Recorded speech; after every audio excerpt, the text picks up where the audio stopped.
How are we doing, Chris? Are we well? I'm good, thanks. Yeah, it's just a bit weird. Just said to Donna, I'm a bit nervous. She's like, why? I says, because I'm normally in control, aren't I? Well, you are normally in control, mate. We will get into that in a little bit more, but it's going to be all good. We're going to be all good. So first things first, mate, on the show, we do have a little bit of tradition with it being a brew with. Do we have a brew? And what is your choice of brew and why? Cappuccino. Nice. First drink a day is always tea. I'm a bit of a drink snob. It's the only thing I'm snobby with, or one of the only things. It's got to be Yorkshire tea and it's got to be proper coffee. Already sold, mate. 100%. Yeah, but yeah, tea first thing, and then I'm on a couple of cappuccinos. Are you a sugar man in your tea or no? So half and half. I'm Sweetener. literally half. I'm on the half and half sugar, where it's half sugar, half sweetener stuff. So obviously, you know what it's like trying to count calories. Oh yeah. We're gonna segue into that as well. It's normally two sugars. Yeah, I'm a two sugar. I've tried it without. I've worked for a life coach. And she's like, oh, if you can go 2 weeks without sugar, you can do it. And I worked at her house for 3 weeks. And as soon as I finished working at her house, I went back on sugar. We go then. So, and cappuccino wise, you got a coffee machine then, or? Yeah, I'm a bit of a snob with that. I'm the only one that drinks coffee in house, and coffee machine's my baby. There you go. What have you got? What is the setup? It's a cross between one, again, because I work in customers' houses. A lot I've been to cup, and they're like, "Oh, it's complicated. You have to work out your beans and your grindage." So I went half and half. I'm an espresso. Yep. Pod machine, but it's a Sage one, but it's got a digital display, and you can do all your lattes, and it does it for you. Wow. But it has a steam wand. Nice. So you do your own milk, and then I just buy the Costa capsules. Oh wow, that is cool. I was looking at a Sage one actually, potentially when we get moved in. I'm with you on that, mate. I'm actually on a double espresso this morning, so I'll go caffeine early doors, and then tea has got caffeine in, but then I'll sort of bring the tea in maybe in the afternoon. But I'm normally limited to 2 in the morning to when I get in from work. It's like almost like coffee's replaced fags. Yeah. You know, when you've had an hard day, I'll have a couple of fags coffee. Would that be like a routine? I think obviously you're not smoking now, but like before, would that be like, I think a lot of people do. It's like coffee and a fag in the morning. Yeah, it's a release. Yeah, it's a release. Some people going, oh, I'm going to have a vodka and coke, have a coffee. Yeah, well, yeah. Absolutely. I'm having a beer. I've had a crap day. You know, it's like an association thing, isn't it? Because you're associating a particular feeling with a certain behaviour, I suppose. It's almost like you go in, because I'm quite anal about organisation and systems. I go in, unload everything off my van that I don't need, unload everything on my van, get in, I take my shorts off, my work shorts, because I won't sit on the sofa with work clothes on, make a coffee, get sat down, and I can't sit without putting my feet up. It's like, and release. It's like this melts away. Yeah. And it's that separation, isn't it? Yeah. While we're on this topic, mate, we're going to I'd like to roll the clock back a little bit. So you are a painter and decorator, and you have been for 33 years. 33 years in the game, and also the creator of your own podcast, which is Brothers of the Brush, which is good.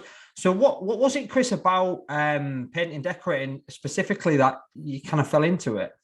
I won't say I wasn't clever at school. I was academic. I could have walked straight into an office job with my dad, but I just didn't want to be stuck behind the desk as what we used to call them biro pilots. I didn't want to be a biro pilot. You know, computers weren't massive then. I just didn't fancy that. And I was at home. I was decorating with my mum, doing some decorating at home. I just left school, and initially I was working in a restaurant to be a chef. I was a pot washer and a silver service waiter. Yeah. In a restaurant come motel. I thought, I'm not feeling this. And I saw 2 decorators. I always remember there's one in Brid near B&Q, you know, the metal bridge? Yes. Well, they always used to get a wide gas pipe at side of it. Right, okay. A metal thing. There were 2 painters sat on that with cans of coke, watching lasses go past. I thought, that's the job for me. It's been nothing like. So I went to, then you had to go to college and do like this CITB test, and depending how clever you was, for some reason, is what trade you could go into. And apparently I was 2 points short of being an electrician. Apparently electricians are cleverer. Interesting. Yeah. Do you feel as though there is a little bit of a prejudgment towards certain trades in the construction industry? Yeah, definitely. Yeah, we're at bottom of the pile. Hence my podcast, putting the spotlight on us. We're the last in, we're the finishing trade. And if you know yourself, you've alluded to me before that you've been a plasterer. Yeah. I've been in, and when they see you walk on site, it's like you're a cowboy. When you walk on site with a sprayer, pew pew, they all disappear because they think, shit, it's going to show everything up. Yeah. And I've had excuses from winter skim, whatever that is, to low light when they've been skimming, because it just shows. And sometimes you get a ceiling, it looks like it's got cellulite, because the crap plaster, and it just shows them what they are. Yeah. Yeah. And they don't like it, but we're at bottom. And even on builders forums, you see, decorators here, carry bag, Tesco carry bag full of special brew, because probably years ago, majority of decorators wanted to get done early and got pub. They were predominantly drinkers. Yeah. But is that because it's a solemn trade, you work on your own? Don't know. I think you could be right there. I think when I was plastering, they called it a thirsty trade. It was like there's a lot of dust kicking around. It'd be like you say, you'd want to get done and dusted, and then people would associate this almost let's go down the pub with the construction industry itself. Yeah. But I completely understand. I felt that when I was doing it, electricians, plumbers maybe were deemed to be a bit, Yeah, always wearing Adidas Sambas. Who's that? Plumbers, electricians, regulation kits, Adidas Sambas in it, and the Stone Island sweater. And they need to learn how to clean up after themselves. I know that. I've worked on the site and seen them putting bulbs in and just drop box on floor, wire cuttings on floor. Yeah, and the thing is you've got to go in, haven't you, yourself, and you've got to sort all that out, and before you can even start your job, actually. Well, going back to the pub, the old bloke I used to work with, hence the name of the podcast came from him. It was something he used to say to me. I actually caught up with him beginning this year, first time I've seen him in 30 years. Oh wow! And he's 80, still going strong. And I used to drop him at pub every night in Chesterfield when I served my apprenticeship. It were gold miners. Didn't drive, and I served my apprenticeship with council. Wagons were yellow trucks, and they were known as yellow perils. He'd been there that long, 30 odd years he was there when I was there. He could put his hand up and flag one down like a personal taxi service, because he only lived about 3 miles from work. And everybody knew cold. They'd drop him off at gold miners. He always used to say to me, and it stuck in my head, don't get this stuck in this habit, kid. It takes more of a bloke to walk past it than it does to walk in it. And I remember going in with him once, and he did about 4 pints in an hour. Yeah. But he weren't one of them that were just chugging it. It was just, it was like, I'll have a couple of dustbusters while Mavis puts tea on. Because it was about 200 yards from pub where I lived. And he always one of them, never wore jeans, always wore slacks, open collar shirt, always smart, but it was like that mentality then, before PC, it's a working man's right to go for a couple of pints after work while Mrs. puts tea on. And when I went to see him early this year, I said to him, still after gold miners? Nah, kid, it's shut. About 1:30, he opened fridge and cracked a Stella. Yeah. It's odd, full fat food, cooked in lard.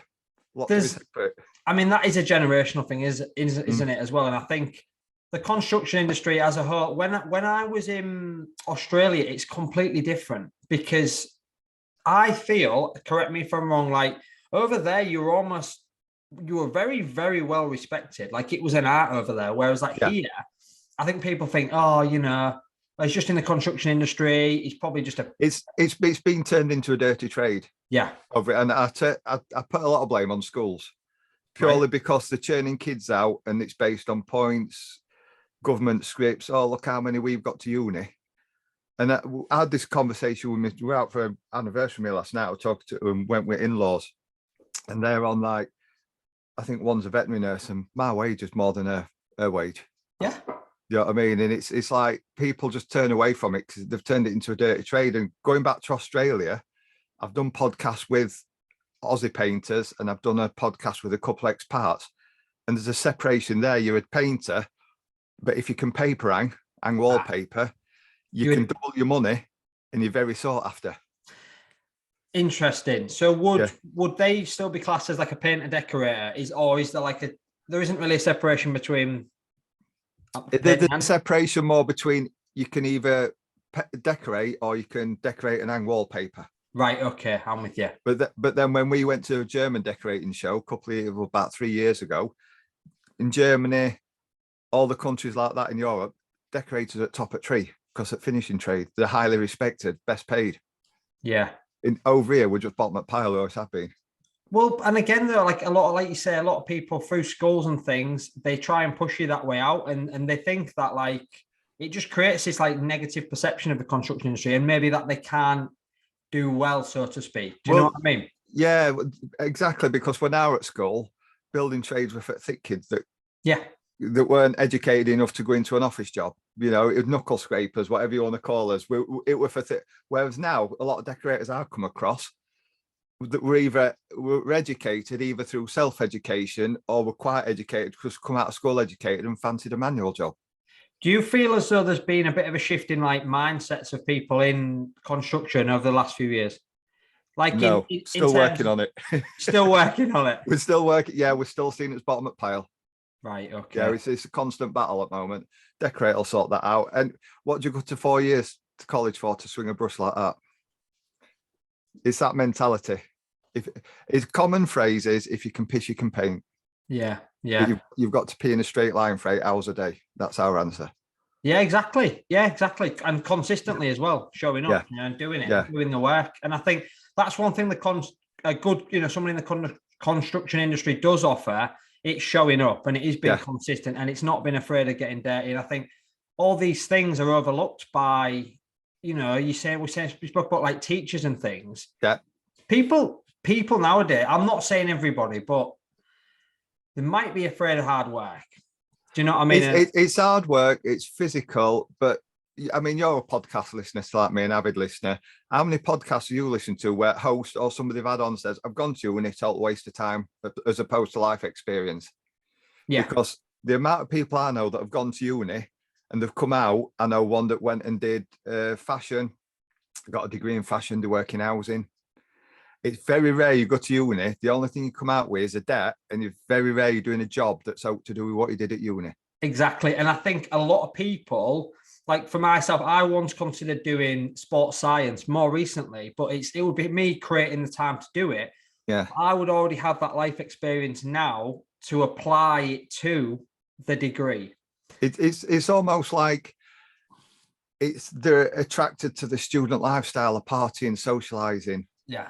And 2 years less where they're dodging work. Out work. You know what I mean? And they think they're going to come out with a title, get really. I mean, the two I know, the one, like I said, the one did drama, fashion, and she's working in housing. The other one did graphic design, come out of uni, and she's like, I'm going to have a year off. I've been in school since dot. I'm going to have a year off and do traveling. A bit like yourself, do traveling. Yeah. On LinkedIn. Within 6 months of leaving uni, got headhunted, and now working at massive pharmaceutical company doing graphic design for them. Started straight on a salary, just being promoted in first year, and the salary's gone way up again at what, 24, 25. So it goes both ways. That is to do with what she did at uni, and it's well paid, and she was one of the fortunate ones, but the other one is nothing to do with what she did at uni. Yeah, yeah. And I think what you've got to remember is as well is like at 18 years old, how are you supposed to know? Like, I was just going to say, how many kids know what they want to do? I didn't know, mate. I was very late into it. Took me, I was late 20s before I even felt like I knew I was heading in a similar direction to where I want to be. Yeah. Do you think there's a lot to be said for national service? I can say it now because I'm too old for it. I'd be dad's army. But you know, like some countries, you leave school and you do 2 years because it gives you the discipline. It does. Yeah, and then sometimes I've worked with decorators that have learnt the trade in army. We've had this conversation before, actually. I think you mentioned, was it the nationality? What am I looking for? Which wasn't Polish, was it? No. I've got a friend. He's Polish. I don't know if he's done national service. Yeah. I think it's a good idea because I think it does teach you about discipline, resilience, and just being respect. Yeah, because like there isn't we're not exposed to enough to learn these sort of things. Do you know what I mean? Yeah. Like, but then you print onus on army to straighten them out, and I suppose which they're already overstretched anyway. And their job really is to obviously serve us by doing the bigger things. Do you know what I mean? Yeah. So And a lot of it, mate, I really think comes down to parenting, because I think, everybody's brought up differently. And as you say, even different areas of where you're from can hugely impact what direction you go. And because you're a bit uncertain of where you want to be, you sort of take advice from your mum, your dad. Yeah. Well, that's it. I feel over the last years, it's been going on a while, but they've took power off teachers to do about unruly kids, took power off police, and they've took the power off the parents, and the kids know it. You know what I mean? They know my sister-in-law's just qualified as a copper, and she says she was in Scarborough the week tour and dispersing 30 kids, and she's 26, and they're trying to disperse. And I says, can't you call for backup? She says, Chris, there's 9 coppers in North Yorkshire. Yeah. That's covering Pickering, Pocklington, Scarborough. So if you call for backup, they might be having to come from 30 miles away. There's a lot 30 kids can do to you in, bit time you've traveled 30 miles or backups come. Oh, it's 100%. Yeah. And that goes to show you how short it is. Yeah. Yeah, exactly. And why do you think that is? Why do you feel like there's maybe not enough people coming through into those? Because it's not attractive enough, the jobs. The salaries, they aren't attractive enough. She was one, when she was doing a training, she come down, she was trained North Yorkshire, she come down, we went out, it's family with wife and kids, because it's Donna's sister, and went swimming. And she says, well, if I train, I'll do this, so many years, I can become a police officer, a sergeant. Something like 52 grand a year. Yeah. A good plumber can earn more than that. Yeah, absolutely. I know plumbers that are paying VAT, and VAT threshold used to be 83 grand. Yeah. So it just shows you, but it's like same as nursing. There's not enough attraction money-wise for the job they do. It's a hard job, and I respect people who'll do it for the money, and I'm glad there's people that'll do it. Do you think the remuneration for doing it isn't high enough? And I guess this is the only way that would happen, is if the desire to be in that trade is true and it comes from within. Because I guess if the salaries, some people are money driven, or like some people are doing jobs that they don't like for money. Nothing worse in my eyes. It's you spend so much time at work, and I think a lot of it, mate, comes down from maybe people aren't really clear on genuinely from in here what they actually value, truly. Do you know what I mean? But then you get on the other side, you've got nurses, teachers. You talk to majority nurses and teachers. I say 8% off the top of my head, I stand to be corrected. The nurses and teachers, they do it for the love of it. Yeah. Which I'm glad there's people that is, but there's some teachers that hate the job, hate the kids. Yeah. It's just like it pays, and they don't want to change. Yeah, I've spoken to teachers in the past, and they'll go, only another 4 weeks till half term. I'm thinking, you're getting plenty of time off. Yeah.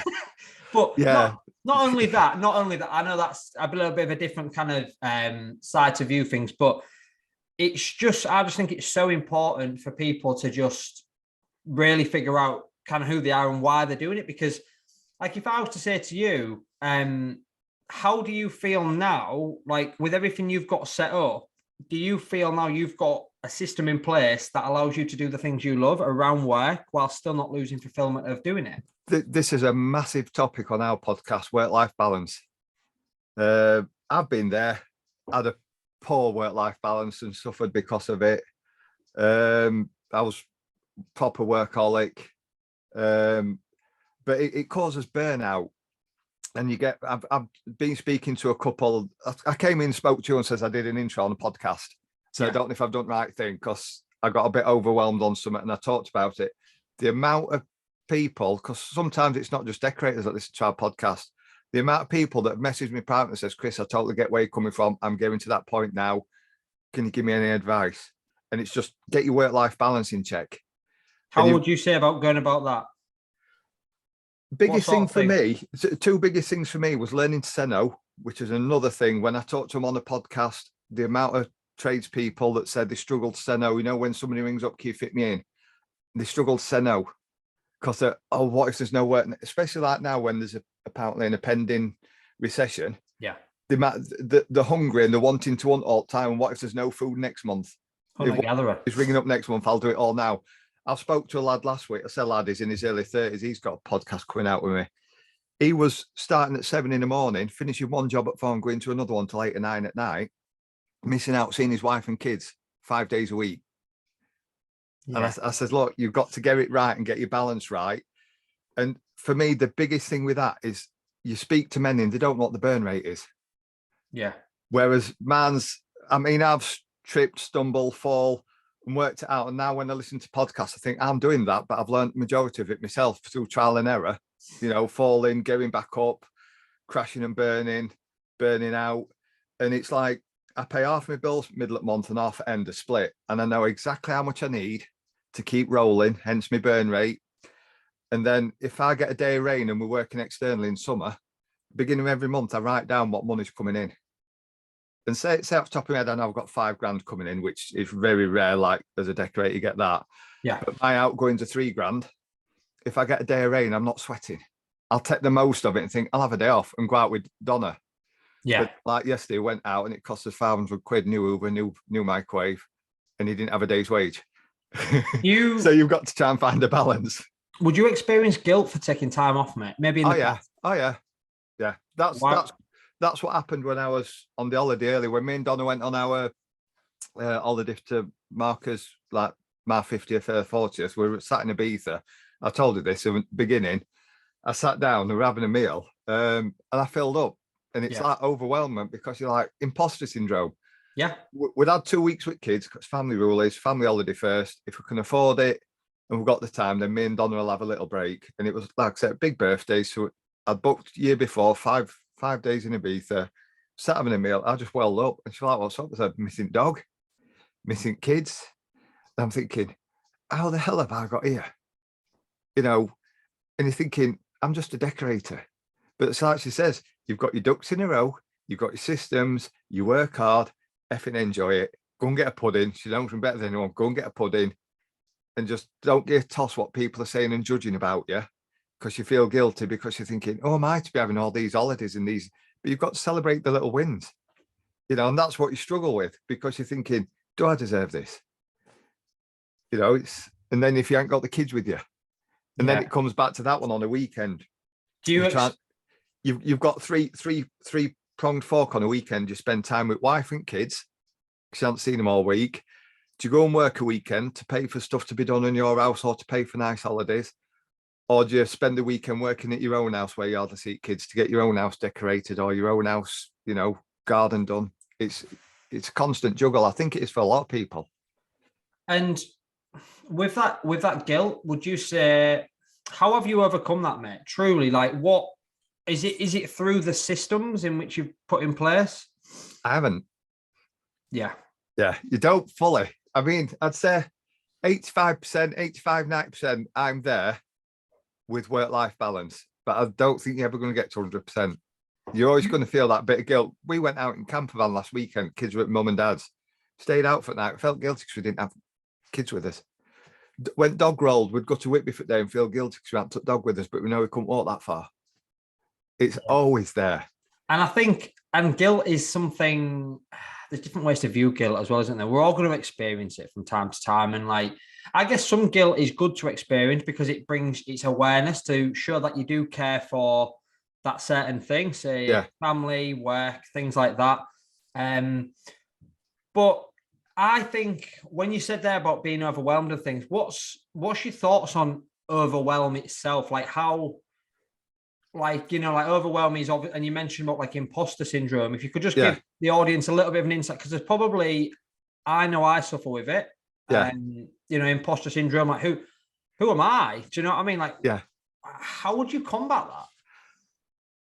that? I think you've got to switch off, and it's like you're going to be judged no matter what. And I think you've got to have a thick skin and switch off to it. But when you're a people pleaser, you're always thinking, I mean, if you're an imposter, typical signs are, if you've got imposter syndrome, you'll procrastinate. And when you put your videos on social media, do you think that's not good enough?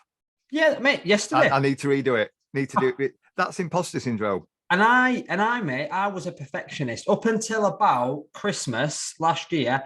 Yeah. I would spend way too much time creating content. And I would look at this thing, I'd think, still not right. And I'd say to Ellie, my missus, I'd be like, what do you think? She's like, Josh, It's fine. It's really good. Yeah, but because it's not 100% in your head, it's not good enough. And perfectionism, it leads to procrastination because you can't get it perfect and you're not happy with it. You're not happy with yourself. Yeah. You procrastinate. Yeah. And it's like that for me, coupled with what our boys called the elastic band effect. You're working and running red line. I mean, I work 5 days a week. I don't go stupid anymore, but you're still working a lot of pressure. And you'll be sat there at night and Don will be looking at you and thinking he's not listening to me. Yeah, he's not present. But your head's in job next day. Yeah. And it's like elastic band effect. You're stretching it, elastic band. And then when you go on holiday, because I can't just nip into office and do this or go and pick my iPad up and check that job, you're forced to stop, which is a good thing. But then it's like somebody let's go elastic band and twang it, it's your arse. Yeah. And that's when all the emotions hit, because it's like not purposely, but it's like you're running from them. Because when you stop working, it stops and it just crashes up arse. Because it can be the same with depression. Because you're running from it. And then when you stop and take a breath, bang, hits you. It hits you, doesn't it? And it's like you say, it's with non-stop work. I always find on a weekend, that's when it gets you. That's when it can come to you because you finally stopped. You're trying to switch off and you're like, wow. And I think, you mentioned about burnout. I think there's a big misconception. I blame social. I'm not blaming, actually. I'm going to say social media doesn't help. It doesn't help because if bloody John up the road wants to do 65 hours, amazing. But like that, and that's why we believe we might have to do this thing to burn out. You're basing your life on you're basing your whole life on somebody else's snapshot you see on social media if you're competing, which this is why at the moment I've got a love-hate with social media. And I've said it on our podcast, there's a lot of decorators will take a picture at dashboard and it's clock on dashboard, 9:30 at night, just finishing work. And I just think, I said to them, if the ones I know and we chat, I'll just say, look, there's no big about working long hours. Take it from an idiot who will learn. Don't burn yourself out. And one of the hardest things for me this year is admitting I'm old. And it's admitting little things you're old. You can't eat certain foods. You can't do certain things. And one of them this year is admitting that you need 2 days off a week to recharge. Minimum. Do 7. I did. Well, other week before bank holiday, I had 3 days off. Did 11 on the trot, didn't you? Nine days on trot, which some people think, what's up with that? We do more. When it's a physical job and you're getting old, that 9 days, I had 3 days off before and I had 3 days off at end. But I need 2 days in middle every 5 just to hit the reset button. Yeah. Clear your head, dump everything, offload everything, gather yourself, and then start again. You feel like you might be running the risk of quality disappearing as well. Like, can you tell me? Yeah. I don't know much about definitely decorating, but if you're doing 12, 13 hours a day, you're telling me it's counterproductive. That last hour is not going to be your best work. I've always said, and I realised it about 10 years ago, if you work a weekend, say you did all last week and you work today, tomorrow, by the time you get to Wednesday, Thursday the next week, the 8 hours you're putting in is probably equivalent to 6 hours graft. Yeah. Because you're flagging, when's my next break? When's my next break? And you're like dragging your feet. And you're looking, see what you just said as well. When's like you're almost thinking about too far. When's the break? You're not even in the present moment. Yeah. When's the weekend? Yeah. I work with so many that I can't wait for weekend. And I can't wait for weekend because I want to spend time with family, but it's not because I dislike my job. Exactly. And I think, mate, this is a big topic in construction because I think when I did it, roll on Friday, straight down the pub. You've worked away yourself, mate. I've worked away. I'm away Monday, Tuesday. Yeah. And when you are, that's right. Yeah. But when you're in, say you're in, you're down in the big smoke, you get down there, you're setting off early Monday morning. You're just like that, aren't you, all week? And then you get to Friday. I'm talking about, I've done this years ago. And then you get to Friday. It's like a self-destruct escapism for booze. This is why I won't work away. I mean, we've talked about it obviously when we do sessions. Yeah. And around here, I mean, it's died down now because obviously economic stuff changes. But the cabin industry, I've worked away on that, and you'd be away all week. I remember the last one we did was Lincoln Hospital, and you could use canteen in hospital because it was subsidised. And it was like just a whole mentality. I'm not knocking them. If they want to do that, they want to do that. But there were me and Andy who were down there, and you used to get your money was for your hotel was based on a Premier Inn. But if you found cheaper digs, you pocketed the rest. Of course. So they were going for cheaper digs. Me and Andy, we were like an old couple. Premier Inn, because you've got a decent TV, a warm shower. We got one chosen for us once in the middle of winter. When you went out, they turned radiators off to keep bills down. So when you got in from work, you had to turn them on and wait for the room to warm up. So you'd get a lot of tradesmen, they'd go for a cheap room because it's just somewhere to put your head. You'd work 8-10 hours, book 12. They'd be straight in canteen at hospital at 5 o'clock, Summit weeks. It's in work time, so they've gained an hour. Of course.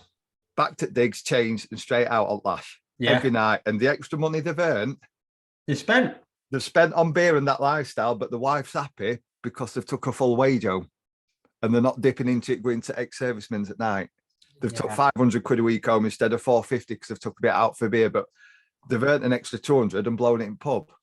And it was just that mentality. I mean, we'd go out, we'd find a 2-for-1 pub, something to eat, back to digs, bit of chocolate, watch crap on TV, and we'd probably go out for 3 or 4 on a Thursday night because you knew contractors' night, isn't it? Yeah, and I think like, how do people sustain that? Do you know what I mean? Like, how can you sustain like going out? I could name names and you'll know them. They've been doing it for years. They still are. It's. I honestly don't know how. And then they'll come home and be an ex-servicemen's on a weekend, chugging pints again, ready to start all again on Monday morning. But again, like, do you feel it is escapism? Like, because you are a family man, you're away from home. Like, why? It's like some almost see it as the right as a man. Is it a caveman thing? Is it? I won't go as far as saying sexism because that's a very dodgy subject, but I think some think it's their right. I'm a working man.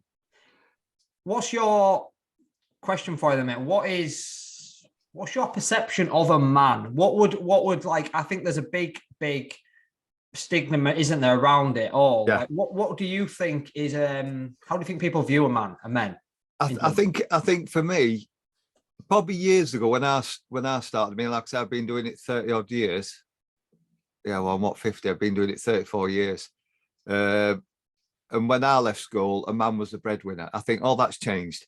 I'm open to, I couldn't give a toss whether you're pink, white, black, yellow, whatever gender you are. As long, for me, I always say, if you pull your whites on, which is your decorators overalls, all I'm interested in is you can do your job.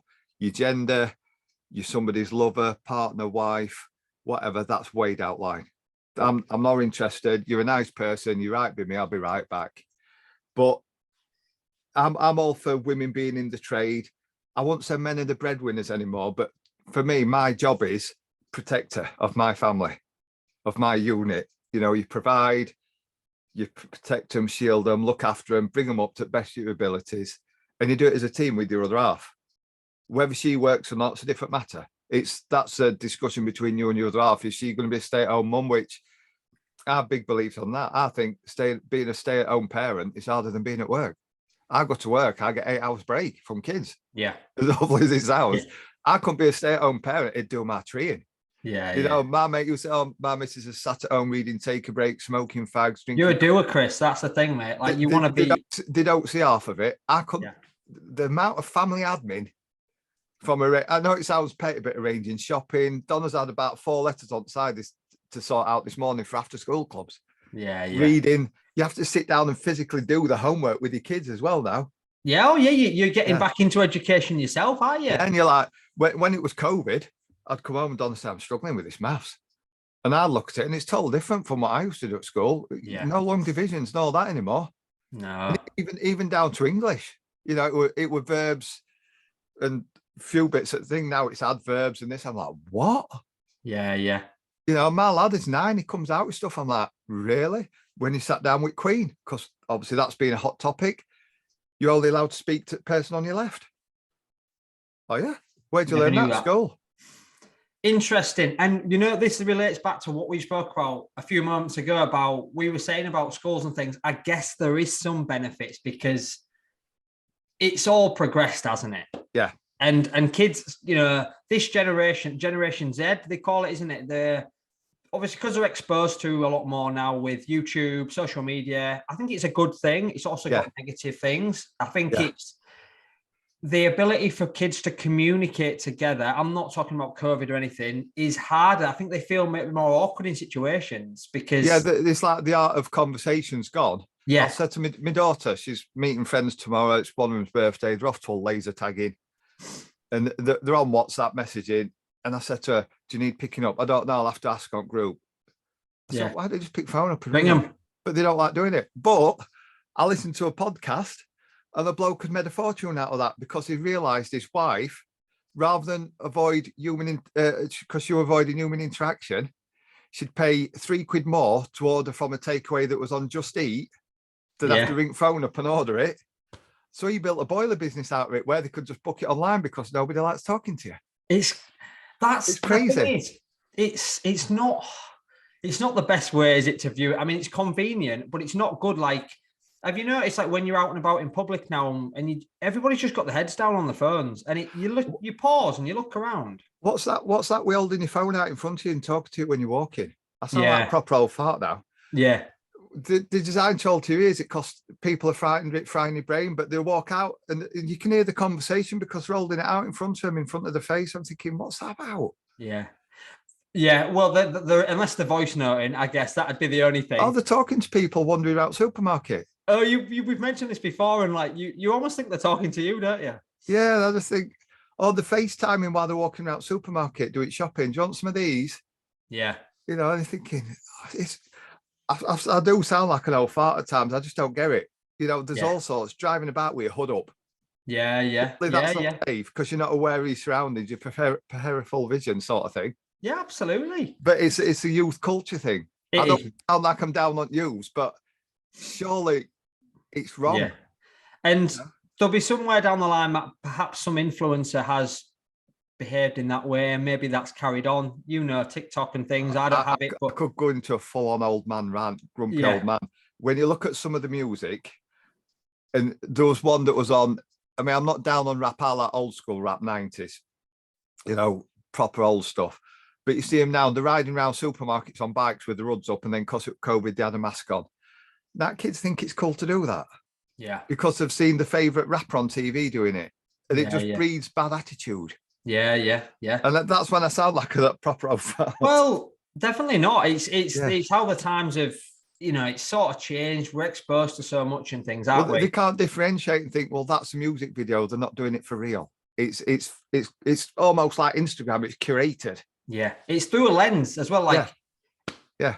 Instagram, I have struggled with it. Like when you see, self-comparison, mate, it's a thief of joy, isn't it? Like if you think you see something, you'll see 90 seconds on a reel, you think, bloody hell, they're doing all right. Are they there? Do you know what I mean? You don't see they've had a letter for repossession of that flash car this morning. And but we don't know. And this is why I believe I want to go into routines because I know you're a big believer, but I think I've got this routine whereby like I've now got a works phone for one, but also in terms of social media, I won't go on it after 8:30 on, and it's off. Like I can't go to bed with these. Do you know what I mean? These it's like decluttering your brain. But going back to social media, it's like a lot come up on mine now, and it's like women dressed in lycra. I mean, they can wear what they want, but they're dressed in lycra, climbing a mountain, and then you'll get some other woman that's thinking, well, I can't post because I don't exactly fit that mold. I'm not worth it posting. Yeah. As if there is one. Yeah, a full face of slap on, climbing a mountain, pouting at camera. But when you see, we've talked about this, the Instagram versus reality, and they've probably put one leg up, turned that side, sucked in, been out with the boyfriend to take 100 photos to get it just right. Yeah. But they're making out they're living the best life ever, which that phrase irritates me. Yeah. And then people are trying to emulate it, and it's causing them issues because they're trying to emulate it. And they're spending that much time. They're not even present with, say you're going out with your loved one. And if you're having to do these 200 photos, you're actually missing out on the point of what you're doing. Yeah. You're not even present. Holding your phone up at a concert. What's that about? Enjoy the concert. Yeah. Are you going to come and sit and watch it off your phone? Yeah. You might as well just stream it, aren't you? Yeah. Yeah. Well, some do, don't they? Routines, mate. Talk to me. You're a big believer. So you've spoke to me before about this book, The 5 a.m. Club. I just want to get a bit of an insight into, you've got it right there. My Bible. So give me a little bit of an insight into the fundamentals, mate, and how it's impacted you. I first read it, like I said, I learned a lot of mine through stumbling and falling and tweaking stuff and systems. All my friends pee out of me because I'm always saying systems. And then I read this book, thought, I'm doing majority of this. And I read it when I went to Ibiza again. After I'd had that little thing, look, I had it in my bag and read it. And it just straightens your mind out. And they have this thing called the tight bubble of total focus. And it's put your phone on mute and don't look at the notifications and put it in a different room. So you're not distracted by things that aren't, basically people that aren't bringing food to your table. Yeah. So I can't leave it in another room because I'm working in somebody's, like this week, I was on All Stairs and Landing. Where do you leave your phone? So if people ever see any of my videos, there's a pouch on my belt. I put my phone in from about, when I get there from 8:30 till about 12 o'clock, it's on Do Not Disturb. The only people that can get me through Do Not Disturb or notifications I get is banks. I want to know if somebody's paid me. Yeah. Joist, which is an app I use. So if somebody's questioning a quote, can we get this sorted? Excuse me. My mum, my dad, Don at Kids, my paint supplier, and 3 of my good close friends on my painting network. That we speak to because it's like having a workmate. We're like almost support. They're in my little circles. Because I base mine on 1s and 2s, 1s, 2s, and 3s. And people might laugh at this. I've got 1s, which is my family. Have you ever seen the film Meet the Fockers? Yeah, De Niro, where he's got the circles. Yeah, the circle of trust. Yeah. Well, mine's 1s, 2s, and 3s. I've got 1s, which is my family. Yeah. As long as me and my family are all right, that's my priority. I'll help anybody else that wants to help themselves. That's a big thing. If they're not going to help themselves, I'm not helping you. Yeah. And then I've got 2s, which are my friends that we can pick phone up and speak after 3 months like it was yesterday. But if they ring, I'll answer the phone as soon as I can because I know they'd be there for me. And then I've got the 3s that they ring you when they want something. How do I do this?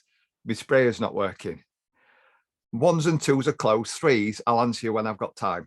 Yeah. So if you fall into a 4, you probably won't get answered because you're only bothering with me because you're struggling and somebody else won't help you and you want me to help you.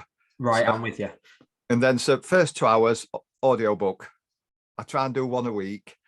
And then an hour after that till dinner, an hour and a half podcast, afternoon music, or if anybody rings me, I can chat on phone for 3 hours to one of my mates. It's like if you're not doing no noisy, I just stick the AirPods in. It's like having a workmate outside you. And it's important. It's important to have that conversation because I heard this term on a Joe Rogan podcast with Chris Williamson, who does the Modern Wisdom, and he said that one of the best forms of therapy would be if you were to call your friend for 30 minutes or even set up a pretend podcast and have a meaningful conversation. Do you know what I mean? This is how our podcast started. Yeah. Because I talked to Mike, the Polish lad, and we'd shoot the shit, as we call it, about everything from work, family, trouble with paints, which is getting more predominant now. They're all the 3-coat system instead of 2 because the quality's going downhill. And he said, why don't we make a podcast out of this? Or why don't you? He pushes me, why don't you make a podcast out of it? Because you're well known in the paint industry. Yeah. Which I did with a trade association I was with. They didn't have the foresight to get behind the power of podcasts in this country, which I believe a lot of English tradesmen don't, or more so our trade. So I started it on my own and just self-funded and did it all myself. Right, I'm with you. And then we have them on, and it is like a therapy because, again, a conversation we had last night, we were out with sister-in-law, she's a veterinary nurse, her other half works in like a mental care home, and she says, Scott will come home, he'll offload about work, I'll offload about work. It's important. And Donna does, she works behind the bar. If somebody's come in and said something a bit offensive because they don't do PC in bar she works in because it's old school, she'll come home and then it's not often I offload because I'm either talking to friends or I work for different people. So it's very rare I get a shitty customer. Yeah. Getting my systems, I'm always communicating. They know where they stand. I'll get there in the morning, end of every day, I'll let them know what I'm doing next day. Because communication's key. So it's rare I have, but you have to offload on somebody. But when you've got a friend that's another decorator, they can ring. I've had one ring me this week, Scott, using Osmo oil on a door. 6 days later, it's still not dry. So he's ringing me up. What do you think I could do? I spoke to Osmo. I says, scrape it off. So he got meth, scraped it off. He's redone it in saddling. Yeah. But it's support, but it's also people can, because it's sometimes even I know stuff about decorators that probably the rest of the family don't know. Yeah, I mean, you're non-judgmental because you know them through social media. Yes, and they can offload a bit. Do you know what I mean? And it's important, mate. Bottling it up is, well, psychiatrists offload. I've worked with psychiatrists, and she was like, I'm off upstairs for 3 hours to go and ring my shrink. I was like, what? She says, well, it's hot potato. People unload their stuff on us. We've got to unload it somewhere. But where does it stop?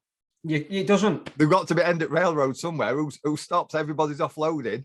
She's going to offload to her counsellor. Who's he offloaded to? It's one full circle. I guess if you start offloading to your children, then you've got to, and then you would have that probably would where it would stop. But it's so important, mate, honestly, isn't it? Like having meaningful conversations. Yeah. Similar to me in my industry, obviously, I consume a lot as well.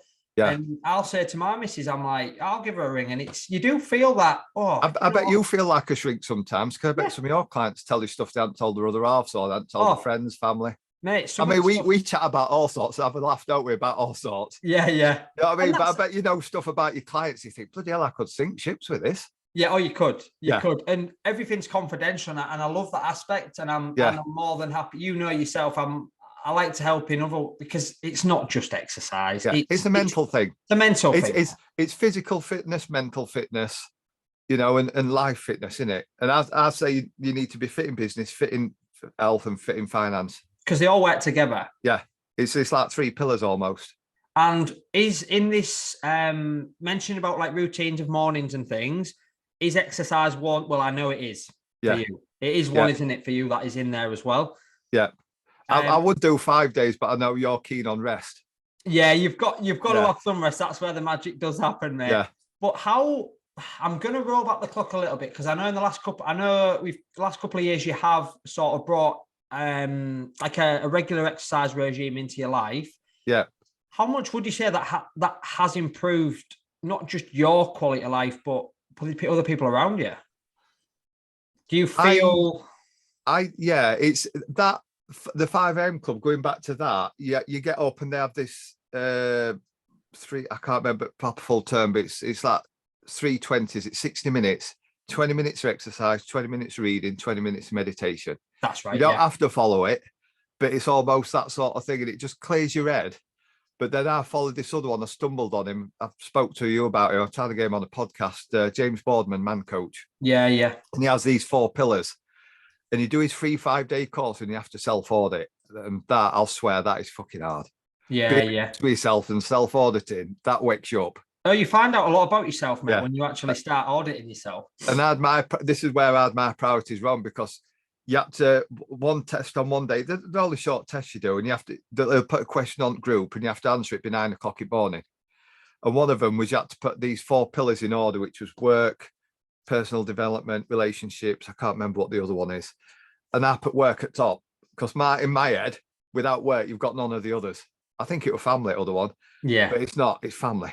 Yeah. And it's like you hear it on so many podcasts. When you're on the plane, it's going to crash. Always put your own oxygen mask on, mate, because you're no use to anybody else's. But me, with these routines, getting up in the morning, your golden hour, whatever you want to call it, that gets my admin done. Tuesday, Thursday, when I'm not at gym, I do my admin and my edit. Sunday mornings, I edit a podcast. Tuesday, Thursday, I might do something on social media, do a quote, invoice, get back to customers. Thursday night, I'll look at jobs if I can. I mean, I've got one to look at today, but some you can't move. But then that clears my time up at night, so everybody gets the best version of me. And ideally, my jobs would be half hour from home, driving. Sometimes, very rarely, they're a bit longer. Sometimes they're 5 minutes. I could be at Elevy, 5 or 10 minutes.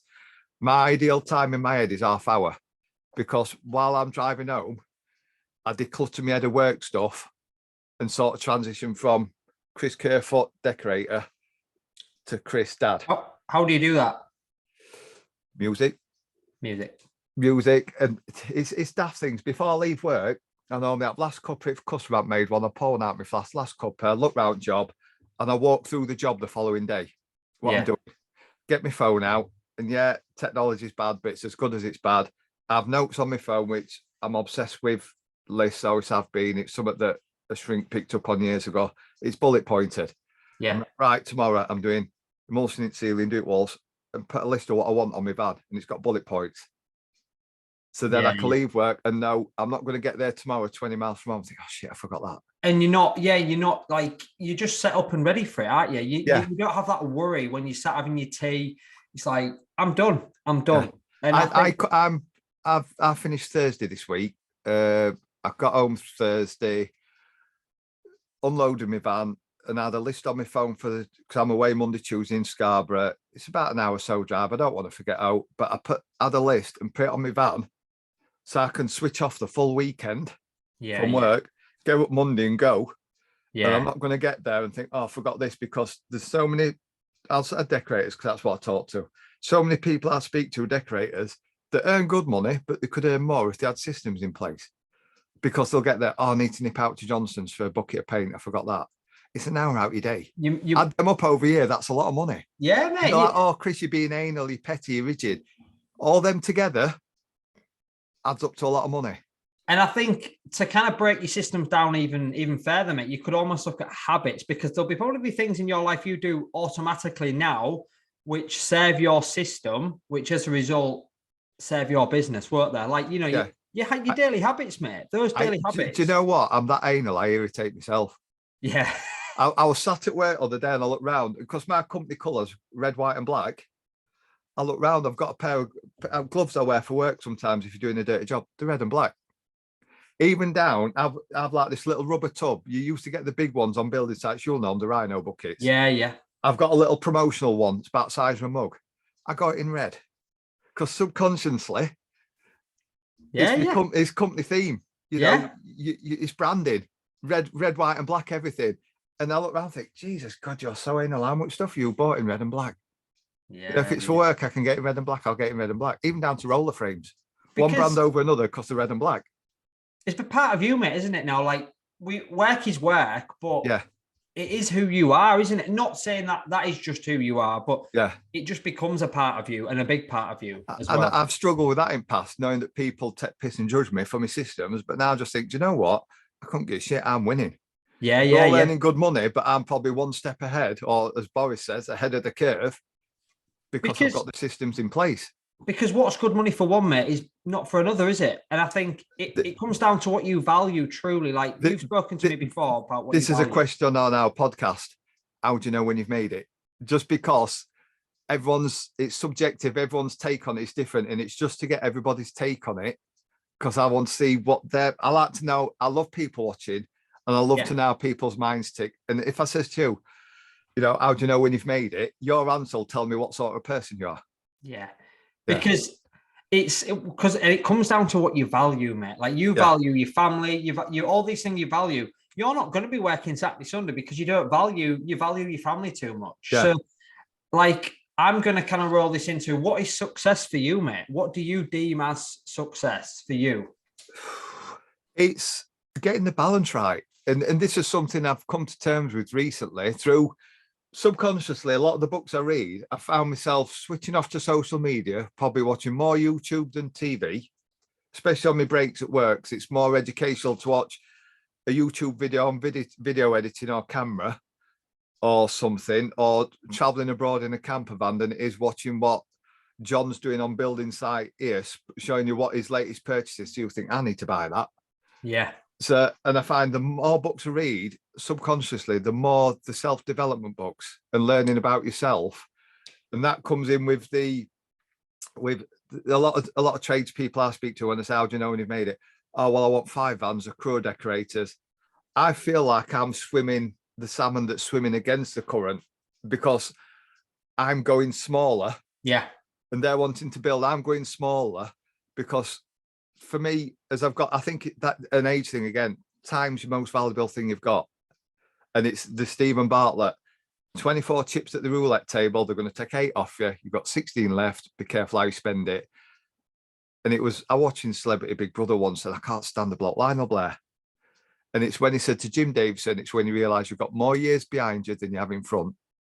And I thought, and I was driving, I thought, shit, I'm past halfway. So cogs in my head started to change. And me and Donna were on about this yesterday with your macros and thing. It's like tweaking little screws in your head. Yeah. It's like mind fucking the nicest way, because it's tweaking you to eat healthier. Yeah. And I says to Donna, I had a bag of crisps for the first time in about 2 weeks the other day. Yeah, yeah. But I've not even thought about eating crisps. I said, oh, that's weird. Went out now to breakfast. It weren't a full English. That's weird. But it's like little tweaks in your head, like twisting little screws, like adjusting gears. And it's like going back to when you've made it, I'm trying to create a demand that's bigger than I can cope with for work, so I can cherry pick the nice work. So as I get older, I can do less work for more money to give me more quality time. So like I had yesterday off, beginning of the year, I started doing 4-day weeks, probably 10 hours. I got bored on Fridays. There's only so many places you can go out and eat. Yeah, yeah, yeah. So we had the deal. I said, I'll go back to work and the Fridays I'll pay for the camper. So we bought a camper van. It'll pay my share at camper. Yeah, so yeah. We do that, and it's rewarding yourself and celebrating the wins and trying to balance of spending time with your family, money and everything. And I've come to terms with, I'm never going to have a big house. I'm never going to live up posh end of Hornsey. Yeah. I'm happy with what I've got and just enjoy it. Enjoy the moment. Enjoy the time with the kids. Because I look at my kids and think, shit, they're growing up quick. It scares me. You know what I mean? So I just think I want to cherish it and enjoy it. And I think what you've said there, what is absolutely nail on the head, is that you're actually happy within you're happy within yourself. You're creating the time to do the things you love, and you're not using extrinsic kind of objects. Like, yeah, you're setting I mean, we're all materialistic to a degree. I'd love a nice new car. I'd love a nice brand new Audi on drive. Yeah, yeah. But I'm happy that I'm probably never going to have that. So we're happy with a nice Volkswagen estate. And I don't know about you, but when you get, I think a lot of it comes from getting excited about things. And if you can get excited, I get excited going out for a coffee with the missus. Like, yeah, if you can get excited about them small things, acknowledge them, be present, celebrate them, rinse, repeat. Yeah. You're not thinking about this fucking. I've always said I will never have a caravan. We compromised and got a camper. We went to stayed in Robin Hood's Bay last weekend. I loved it. Donna killing herself walking up that hill. I loved it. And it's like now being out with nature and appreciating what's around you and just small things. Walk into town, Eggs Benedict, first time I tried it in my life at bloody 50 years old. A nice coffee. I appreciate a nice coffee and a walk back. To me, that's everything. Yeah. A walk out with kids down seafront and ice cream and walk back. To me, that's valuable. Do you know what I mean? Yeah, holidays are nice. And you could get, when we were looking at the camp, my work van's 12 years old. It runs well, touch wood. It's nice, it's tidy. I look after it. I thought, should I get a new van? Other decorators have got new vans, but I've got a mate who's got one 400 quid plus VAT a month. Got another mate, he's got a Ford 300 quid a month. I think, well, that's taking 300 quid out of my family pot that pays for holidays.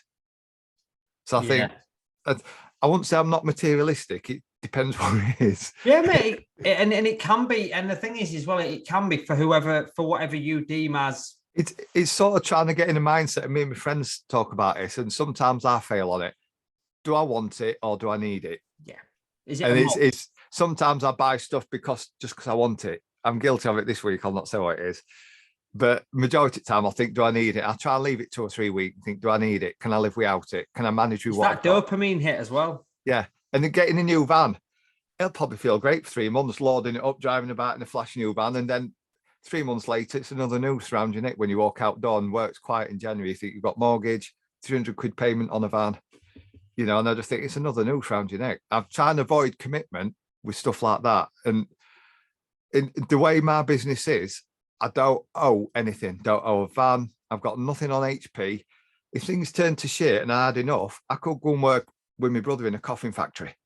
Yeah. As long as it made enough money to pay bills, because I don't owe my business anything. Exactly. And it's the peace of mind and not knowing of knowing you don't owe anything. Same as the burn rate. Your burn rate, you can have a peace of mind if you have a day off unforeseen. Like when I sprained my ankle, I had 2 days off. The only thing I was bothered about was letting customers down and being behind. I wasn't bothered about losing 2 days' money because I knew I could afford it. Yeah, exactly. So it was that for others, wasn't it? It's everything. It's like your fingers linking together. All your bits of your system come together. But I'm a big believer in, and I say it on my podcast, they should be teaching money at school, how to handle money. And they should be teaching business. Whatever you do at college, uni, they should be teaching not how to do the business. Well, they should teach how to do the decorating, but they should teach you how to run the business. Because there's different ways, isn't there? There's working in your business and on your business. And you don't hear about all this stuff. When I got qualified as a personal trainer, I learned a lot about anatomy and obviously the body and nutrition and things. I didn't learn about mindset. That's all stuff I've built. I didn't know You didn't about learn about business. tax accounts. I didn't know anything about that. That's your own work. You have to invest back into that. And people are quick to go out now, and they've made it an easy culture. Young lad that used to work for me, he bought himself an estate car for work. I'm like, there's no wrong with your little Fiesta. Run it into ground. Yeah. They're like, yeah, but it's only 150 quid a month. But for 5 years. Yeah, you're tied in. But he's in Starling Bank like me, where you can have all these spaces, another one of my systems. I says, run your Fiesta. When it costs you 500 quid a more MOT, get rid of it. But run your Fiesta. There's only you and your little, and every now and then when you have your kid, drop your back seats, make it into a van, run that, put 150 quid a month into a space like you're paying for a car. And then if you've got an emergency, you've got a lump sum of money. 3 years, your Fiesta packs up, see how much you've got cash, buy a car, start again, and start putting money into a pot again. It's all little things that come together, but it's effort doing it, innit? Like getting your paperwork in order to make your life easier. You've got to stay on top of these things. Sorry? You got to stay on top of them, haven't you? Well, when I first bought my van, I spent a weekend racking back out, and people are like, oh, it's a lot of ball ache. That saves me so much time in 4 years I've had my van, because I know where everything is. But it's the effort of moving in the first place to get. It's like, you'll know, coming to gym. When I started coming to gym, I came to gym because I had to, because I wanted to get fit. Now I go to gym because I enjoy it. Because it's part of you. Yeah. And it becomes inbuilt. It becomes a habit, part of your routine after 30 days. It becomes a habit. Yeah. And it's the same with your systems in business. You do it, your paperwork takes a month to get your head around it. Once you're doing, you're running, and you just keep the momentum going. How important do you think it is to invest time or even money back into you or your business? Very. But one of the other things on our podcast, because I've like a rough script, your best investment, and you'll get anything from dust-free sanding to sprayer. One bloke nailed it in my head, myself. Personal development. I'm like, best answer I've heard is that. There's no better investment. I never even thought of that. There's no better investment than yourself. There's numerous reasons. You invest into yourself, it's going to benefit not just you, people around you, your business, everything. But again, last night we were talking, and you came up because Donna was on about her results to her sister, showing at photos. Because obviously I got Donna on board with you. Yeah. And she's just got to that point. I think you said 8 weeks before you notice, 3 months before everyone else does, something like that. 4 weeks to feel it, 8 weeks to see it in yourself, 8 to 12 weeks for others to start. Yeah, Donna's just got to that 8 week, and it's clicked. It's all just clicked into place. It's like downfall. Everything's just clicked. Yeah. And she's like, yeah. I says, I'm loving that you're loving it. Yeah. And it's a mindset. I say, and this is why we're talking about mindset tweaking screws. Rather than eat that, you look at that and think, that's better for me. It's still nice food. But it's like, we have this subconscious thing we were talking about where you go out and think you've got to have chips with everything. Yeah. I went out last night and I had pasta and didn't have chips with it. That's like a big win. Yes, a massive win, mate. I didn't have onion rings. Massive rings. Everybody knows onion rings. Because you like an onion ring. Oh, I've got a thing about onion rings and deep fried cheese. It had melted cheese on it. You're Italian, you can't get it without melted cheese. But, and it's a mindset thing. And we were on about it last night. She was showing her sister. I says, and she was saying, how much is it a month? So obviously we're telling her, I'll not discuss on here. And I said, but why wouldn't you invest in yourself? What's the cost of not investing in yourself? Do you know what I mean? Like this is what I mean is not directly to you, but I'll say, like, I will say to people, what is the cost of not investing in yourself? And they'll say, well, the cost is I'm going to still feel shit. I'm still going to be doing the things that I don't want to be doing. And I'm going to be going, whereas if you do invest into yourself, do you know what I mean? It's like Donna's like, oh, when do your muscles stop aching? I says, they don't. I says, but it's a good ache because it's a healthy ache. Yeah. I says, and it's a mindset thing. I says, because your mind's in it now, you're more focused, and it's, for me, going to gym, I've said to you, I don't want to be a Chippendale. I just want a bit of shape, bit of tone, but it's also a mental thing. It should, when I go on my own, I put headphones on, podcast, I have the big headphones on, so it tells people, pee off, don't try and talk to me, I'm busy, I'm zoned out. Podcast on, and I just focus, and it's just a bit of time to yourself, and it's a mental thing to declutter your brain. Some go out for bike rides, you get mammals, middle-aged men in Lycra on road bikes. That's theirs.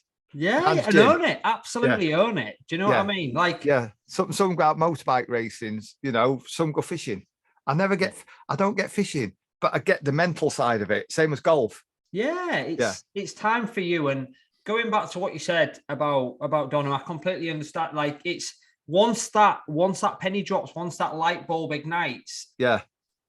And then you just focus on the process and have trust in it. You focus on the process. If you enjoy the process, if the process is fun, you enjoy it, you're much more likely to adhere to it. Yeah. And as a result of adhering to it, the results are going to come, mate. I'd never thought I'd see a day where me and Donna are in Ibiza in a gym, 7 o'clock in the morning. And yesterday, wedding anniversary, 6:15 while we're on his wedding anniversary in gym. Yeah. What a way to spend your wedding anniversary. You'd have said that to me 3, 4, 5 years ago. I'd be like, F off. Yeah, whatever, you muppet. I'm not getting up at that time in the morning. And I'm not going to say it's a misconception, because it's not. I think people know that exercise is good for them. There's just something that's just not quite there with them yet, is it? Do you know what I mean? Yeah. I think there's a big stigma over coaches per se as a whole thing, whether it's you go and see a counsellor that's sort of a life coach, or you go and see a personal trainer. My reasons for coming to see you is I wanted to get fit, but I wanted to make sure I was doing it right, so I didn't knacker me back and have time off work, because the whole point of me going to gym is longevity was easier, and longevity. And so I could work, to make my life easier. And I joke saying I want to be a burden on kids so they can wipe my backside and return favour when I'm old, and whatever. But it's just so I can be there to see my kids grow up and give myself the better chance to still play with them. To still do the things that you love. I don't want to be old. I mean, I'm going to a degree, but I didn't want to be old bloke huffing and puffing around park after kids doubled over, coughing up. And that's the thing, mate. When you ask good questions to yourself, people are afraid of asking a good question. Like, when you say to someone, why do you want to lose weight? And they'll be like, I don't really know. Just, why not? I'm a little bit, if you ask a better question. People don't know themselves. They don't know themselves until you do a bit of work on yourself and think, I want to feel better naked. I want to be able to have sex with the light on. And I want to feel good in a dress. I don't many times, I've probably loads of blokes this have done it. I did it yesterday next. Tried a top on. First time I've tried a jumper on over a t-shirt, and not when I've took the jumper back off, just in case t-shirt rise up, breathe in. Yeah. I didn't have to do it yesterday. You don't have to do it. We were joking about it, but I didn't have to do it. Yeah. You know what I mean? Because you're not conscious. And when you go on holiday, and me and Donna always say, but it's getting your head in that mindset. You go on holiday, you think, I don't want to wear that. It's a bit small, not small, but like if it's worn with bikini, it's a bit small. I said, Donna, there's worse on holiday. But it's that mindset. And it's like even me taking my t-shirt off on holiday. You're like, who's going to be the first one on boat trip to take the top off? When one does it, everybody will do it. Yeah, they do. We're like sheep. But it's like that consciousness of taking it off. Mate. And then suppose if you're toned, you don't want to be look like, unless you're one of them person that likes to, you don't want to look like you're being big-headed and flexing. Confidence is, how important do you think confidence is? Because I've just finished a book on it. Have you? I've just finished, one of the books I smashed. I know you've got it, that James Smith one. Yes, I haven't touched it yet. I'm finishing Ant Middleton off, and then that sounded really weird. I'm reading the rest of Ant Middleton's book, and then I'm going to make a start on James's one. But people, you cannot put a price on confidence, mate. It's something that I'm sure you've learned in the book. I've not read it yet. It's something that takes time, and it's systems you need to have in place to build that confidence. But I've said it for years. Don't you think there's you walk a fine line between confidence and cocky, and some people sometimes overstep it. Yeah, but people also get them mixed up. So like, I think confidence, like you say, it's very hard to determine cocky and confidence. Sometimes. Yeah, it covers it in that book. But I've thought it for years, because I worked for a bloke and he was very confident, but it walked the very fine line of confident, and it come across as a bit nonchalant and cocky. Yeah. But because I'd worked for him, we've had a fallout since over a job that he didn't pay for, but I'd worked for him 17 years. And I just used to think, God, I wish I could be that confident. He just walk in a room with so much confidence. But he was into martial arts. And I think there's a lot of it come from the discipline of martial arts. Well, I've heard good things, yeah. He had this thing inbred. I'll not say too much, people know it is. But he had this one bit, and it taught discipline, mind stuff, and martial arts. All this, I suppose, a bit like yours. Yeah. With your system to system sustain thing. Yeah, it's build not sustain. just the physical, it's the mindset. And he was Is it- teaching that. And I think, is that where it comes from? It comes from. So he's passing it on. Right. Okay. Maybe. Yeah. Yeah. And it just used to what I used to think, you cocky sod. And then I would talk to him and I thought, no, he's just really confident in himself and his ability and what he's capable of. And that's where I struggle with the imposter syndrome. Yeah. Yeah. And again, we've got to experience him. We're all going to have any time we'd start something new. When I first started, when you start something new, you're going to be an imposter. You've never done this thing before. Yeah. You're not going to be confident. You're winging it to a degree. You're winging it. You're trying to pretend to be someone you're not to become someone you want to be. Yeah. Yeah. And it's, if somebody says to me, oh, that's really good, I don't do compliments very well. Yeah. Yeah. I shy away from compliments, because I just think, I'm just a decorator. I'm just Chris Kerfoot. And this is what I had on holiday. Yeah. Look at us on flash holiday, press a button, waiter comes to you, press a button, they bring you a drink to your sunbed. Sat on a rooftop looking at sunset while they're playing music in Ibiza, and you're just thinking, but I'm just a decorator, how have I got here? You have to pinch yourself, don't you? And think. Yeah, I think that's what it was, a pinch yourself moment, thinking, how have I done this? Because you've set yourself I'm just a decorator from Hornsey. Yeah. I've got a bit of a closing question for you, mate, because I think there's going to be hopefully a lot of people listening. There's going to be a lot of people, mate, who are maybe a bit unsure. One, we've talked about systems. I want to know, where would you start? Where do you start when you want to set systems up to build something that you love while still doing the things alongside that? So it's almost like a side hustle. Yeah, like if there's, how do you set up a system? How do you get super clear on this thing? And how, what's the first thing you need to do? It's the same as anything in my job. A lot of decorators I know get scared when they look at a big job like a big house. Break it down into bite-sized chunks. Break it down into a process. Somebody said to me about, I've just got a blog coming out on my website about spraying kitchens. And I says, do a blog, and bloke who does my websites doing a blog, and I was talking to another decorator. Yeah, but it's spraying kitchens. I says, yeah, but you break it down into a process from when the customer first rings you to you go in to look at job doing this. There was about 32 processes. I've got a list of them here on my notes on computer for blog. 32 processes. You just break it all down into processes and then improve each bit, tweak it, improve each bit. And it's like I say, a lot of people get put off because it's work. And you might have to invest 8 hours or a weekend, but then it makes the next 3 or 4 years smooth. Before I went paperless and used an app for me quoting, about 8 years ago, I sat down one weekend, they did a whole load of Microsoft documents. I had internal quote, external quote, invoice, job variation, where you go to a job and they say, oh, can you do this, this, and this extra? And you get them to agree a price and sign it. So there's no comebacks at end. But you learn because you get tripped up on a job and you end up having not a fallout with customers. Oh, you said you'd do that. So you go home and you close the loophole. But I had a full weekend where I did all the documents, but that saved me probably about 2 weeks of time over 5 years. You've got to put the bit of effort in to gain the rest. What's your thoughts on delegation, mate? Like delegating these maybe jobs in which you're not a massive fan of? Would you be a believer in maybe passing that over to someone? No, and this comes down to saying no. Just even if you bullshit and get a white lie, say I'm too busy. Or you speak to many decorators who've all done it. You shouldn't. But if you've looked at a job and it's $1,000 and you don't want the job, you do it. You put your price up. So they can't say you've not turned up and look at it. You just put a bigger price in. Yeah. But then sometimes you get a shock and they'll accept it. But at least it makes it worthwhile, because people are looking at us. And I'm a big believer in a lot of people are pre-qualified a tradesman before they look at job. They'll look you up on Facebook, look you up on social media. So that's why you need to be on point with your branding.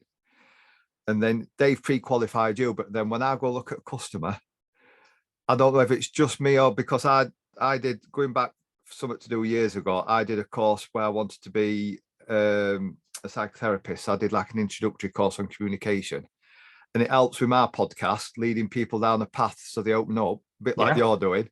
Yeah. And then when I go to a job now, I put a spin on it and I'm asking customer questions. You ask them a question and shut up, because it does two things. Shows you're paying attention, you make notes. Have you ever had a tradesman, bad experience with tradesman? Oh yeah, we had a tradesman, he kept leaving door open, the cat went out. You make a note, don't leave door open. But then it also, if you leave a space, they fill the space, but sometimes it's stuff they'll throw a red flag up with. And you think, oh, these are going to be a pain in the arse. This isn't a job for me. They're going to be one of them that's funny about everything. Not in an awful way, but one of them customers that's going to be a pain in the arse. Yeah.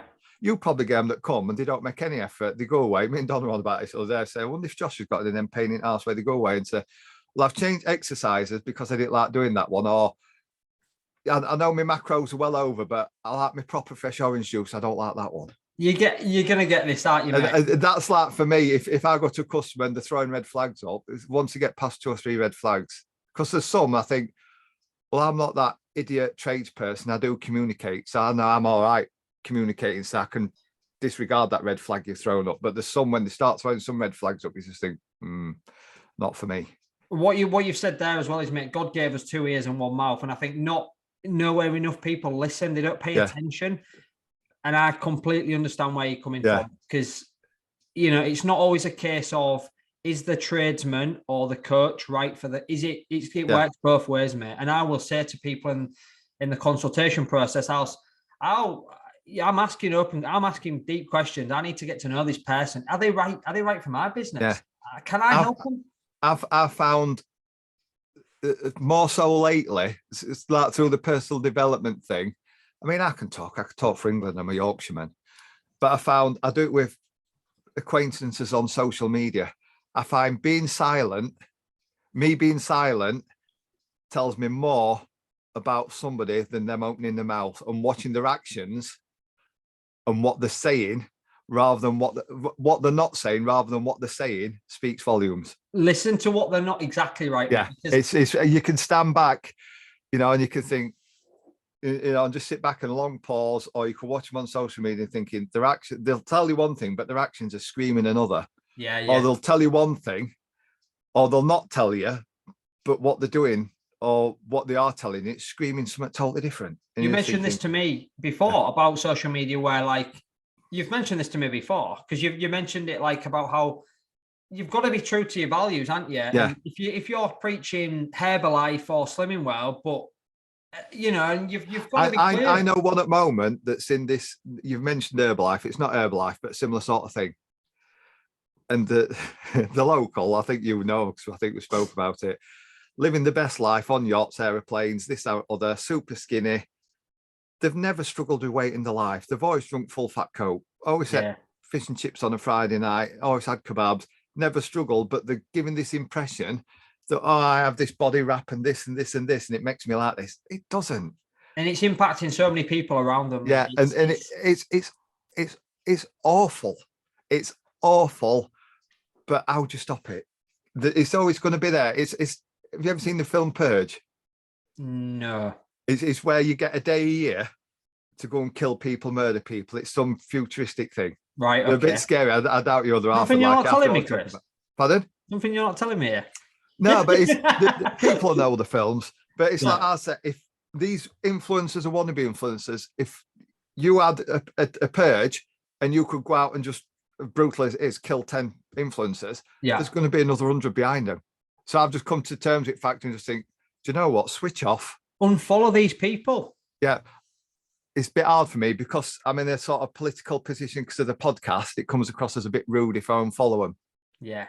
So it's a lot of my friends have done it. I can't, but I'll just switch off. And it's something I said to you the other day, I heard on a podcast. There's a reason why racehorses wear blinkers.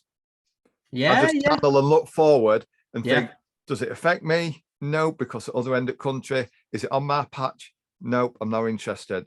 Just the nice people. I've met some of them and they're nice people. It's just what they do doesn't align with me. And it comes back to that. Everyone's entitled to opinion. But I've got some friends and people I know that you're entitled to your opinion as long as it matches theirs. Whereas I have my opinion. It don't mean it's right. It's just my opinion. You've got your opinion. It might be right or wrong, but it's your opinion. That's it. And everyone's entitled to their opinion. And it's something I learned recently. It's how you respond to it. 10% of life is what happens. 90% is how you respond to it. I'm going to respond to a certain situation in a different way to you are. And that's because it's from who we are within. and life experiences we've experienced. So like, if I see something on social media, I might be like, need no bother. Do you know what I mean? Non-responsive. Unless it affects me and my family now, I'm non-responsive. Exactly. I'd rather say nothing than say something out of order. 100%. And it's better to do that and taking responsibility for that. Like, I've mentioned this to you before, when we point a finger at someone, you know, essentially we're pointing 3 fingers and a thumb back, because we're not we're shifting responsibility away from it. Yeah. Sometimes, and then you get them that are projecting their stuff onto you for doing it. Yeah. You know, their self-doubt. And but going back to that, there might be an influence that I think, you're a nice kid, but you're a effing dick. Yeah. But he could, like we said earlier, he could be the one that's having money troubles behind scenes and making out he's living his perfect life and struggling. I don't want to say that nasty comment and be the one that tips him over edge, and probably drastically is find out he's tried topping himself last night because my last comment tipped him over edge. And this, and this again ties in with what you mentioned earlier about when you weren't going to do that podcast, you weren't going to put that out, but you've helped so many people from doing that. And I think there's a fine line between when we do put things out. I don't put stuff out to I'm not asking for people's like, you know, you're not. This is what I've said to you when you sent us that survey. I like the fact that you're not preaching from the pulpit. You're in the trenches with us. You show your struggles, and we think he's just normal like the rest of us. But we all struggle. Fully geek out on your fitness thing. You're like the fitness equivalent of me at decorating. You fully geek out on it. But then when you leave your voice notes, it's like you've put it in layman's term for thick people like me that don't understand scapulas and whatever. You've put it in layman's terms. There's, I mean, exactly. That's a skill in itself, switching off your trade head and going into relatable speaking to us from a client's point of view. But then you've been in trenches yourself, and you said, "Yeah, I've struggled with this. I've liked to go out for a drinking pass before and got to weekend and binged." Yeah, you know, you're not Mr. Perfect, stood up front flexing. Oh, look at me! Don't do this. Don't. Do you know what it reminds me? I've been living a lie, Chris. Globo Gym. I've been living a lie as well. And do you know what my biggest fear is? I think it's not been true to myself. I think that's what scares me. It generally does, like not being, I can't lie. Like, this is me being, like, I used to be able to tell, you know, you tell the odd porky here and there. You tell a little white lie because sometimes they're harmless and it just saves upsetting somebody. Yeah. Yeah.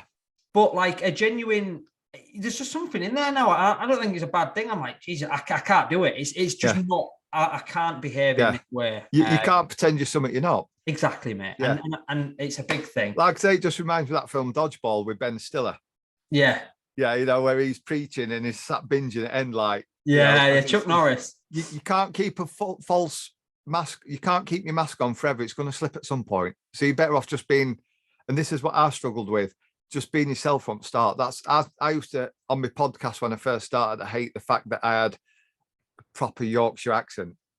And now I've just come to live with it. I'm a Yorkshire, so what? I'm proud. Best county in the world, mate. So it depends which part of Yorkshire. Proper Yorkshire, South Yorkshire, proper Yorkshire, yeah. Well, I'm not going to go into... I've upset all these where I live now, Anna. I get classed as a Wessie. Because I'm further than Drift. Bringing this up to a conclusion, I think this has been an absolute blast. Like, there's been things about, you've spoken about your systems openly to me. There's things that I'm going to be picking I'm going to be bringing them into my business now. And I think it's so important. And hopefully there's definitely going to be people listening to this, which hopefully they can take something away about setting systems up, becoming clear on who they are. I mean, don't get me wrong. I'm far from perfect. I'm just closer to the finish line in my eyes than a lot of people I know. Because you've experienced the shits. That's the thing as well. And that's what I'm trying to educate the other decorators. Learn from an old fool's mistakes like mine.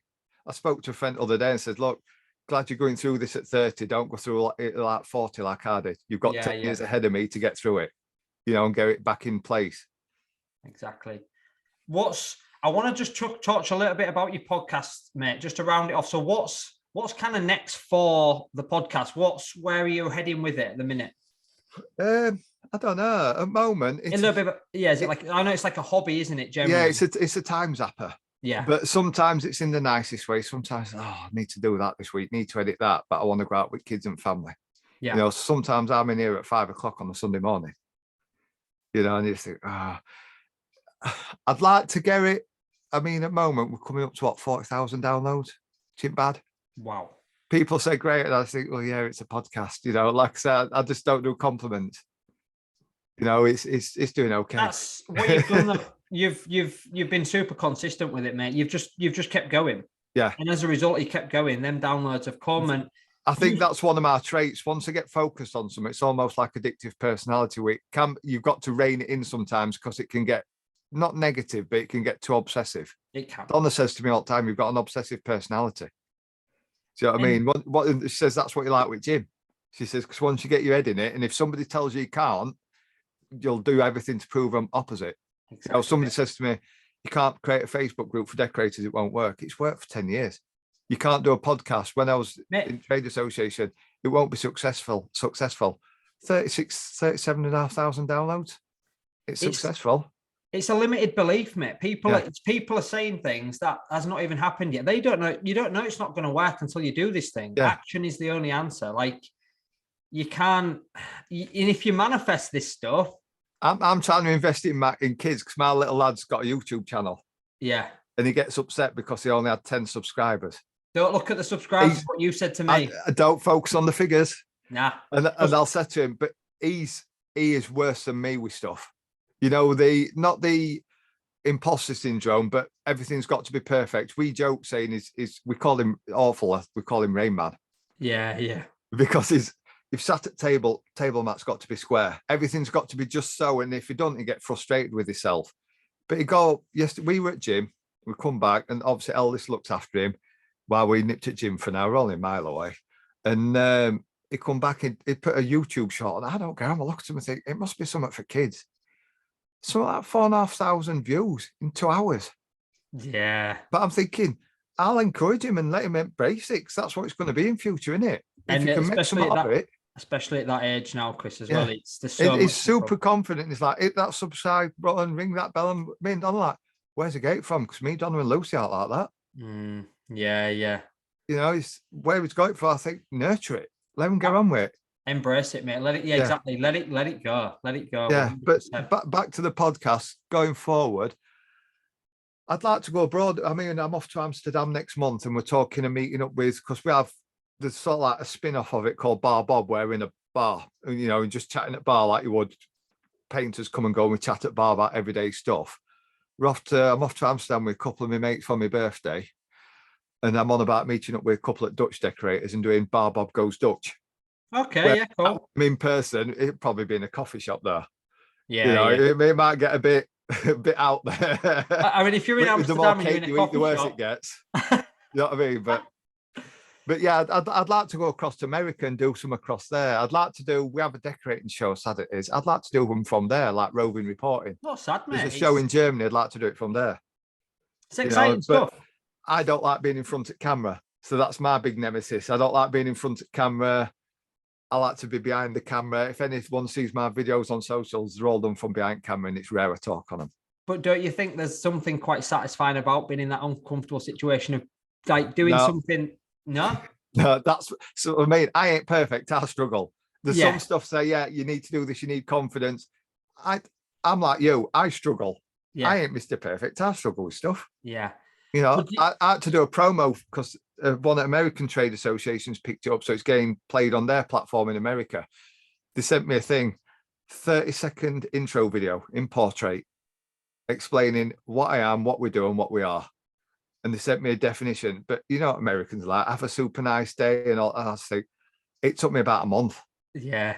I went down on beach and did it on beach while I was walking along beach.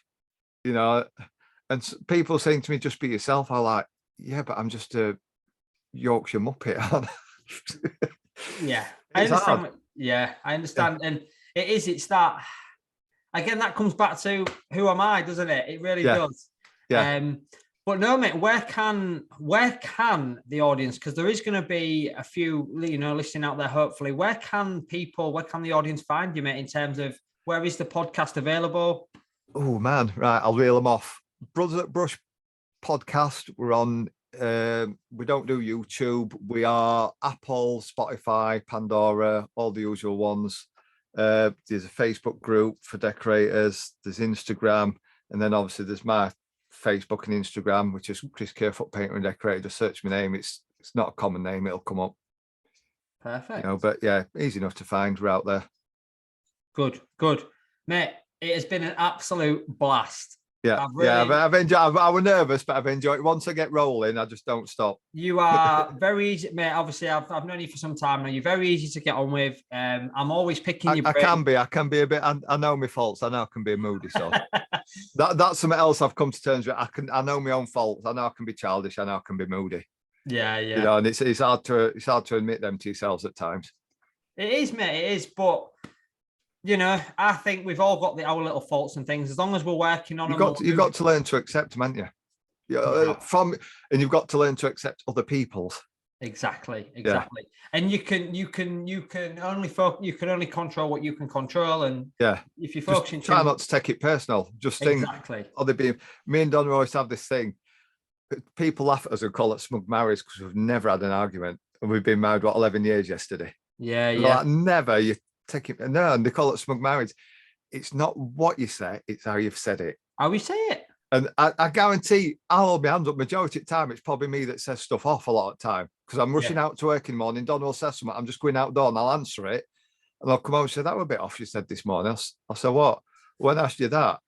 Yeah, but what I meant with that. And she's like, yeah, but it's the way you said it. It is the way it came across wrong. It's like a text. It comes across in the wrong context because you've not thought before you've opened your mouth. And that's why I think having proper conversations, bringing people up, face-to-face interactions are I'd rather just pick phone up, put my AirPods in, 5 minutes on phone rather than 20 minutes of texting backwards and forwards. Exactly. Because you have to put a smiley emoji on and say sarcasm. I'm not joking. To know it's an okay one. Yeah. Like when if you just respond to something saying okay, people are like, you in a mood? You're like, no, I'm Donna's awful for it. Somebody will ask her something, she'll answer it, and I feel like she has to elaborate to justify. She says, you don't have to justify yourself. Just put okay, full stop. Yeah. Just do you mind having so-and-so for a week Saturday? Sorry, I can't, I'm busy. But she feels like she has to have, Donna's a people justify pleaser. It. Yeah. And this is part of this course I did. You should be able to just say no. Yeah. And not have to justify yourself. If it's not for you, just say no. Just say it. But it's hard. We all struggle with it. It is hard, mate. Because I'm doing this. Me and Ella are off out for a meal, so I can't look after the dog. Yeah. Yeah. Yeah. It is, mate. And justification that's another whole massive topic. And mate, if we can get a round two on this, I'm sure there will be, mate. It's been an absolute pleasure, Chris. Genuinely, thank you. I'll always pick your brain, mate, because you've been through it all, and I'm going to get separation anxiety now. I'm going to online training. Well, mate, we're going to be continue to maximising that progress, but we'll still be having these conversations, mate, and and I'm excited to see where the future goes, mate. Really. So thank you very much, mate. And I hope you have a good day, and I'll speak to you soon. Okay, nice one. Cheers, Josh. Cheers, Chris. Cheers. Bye.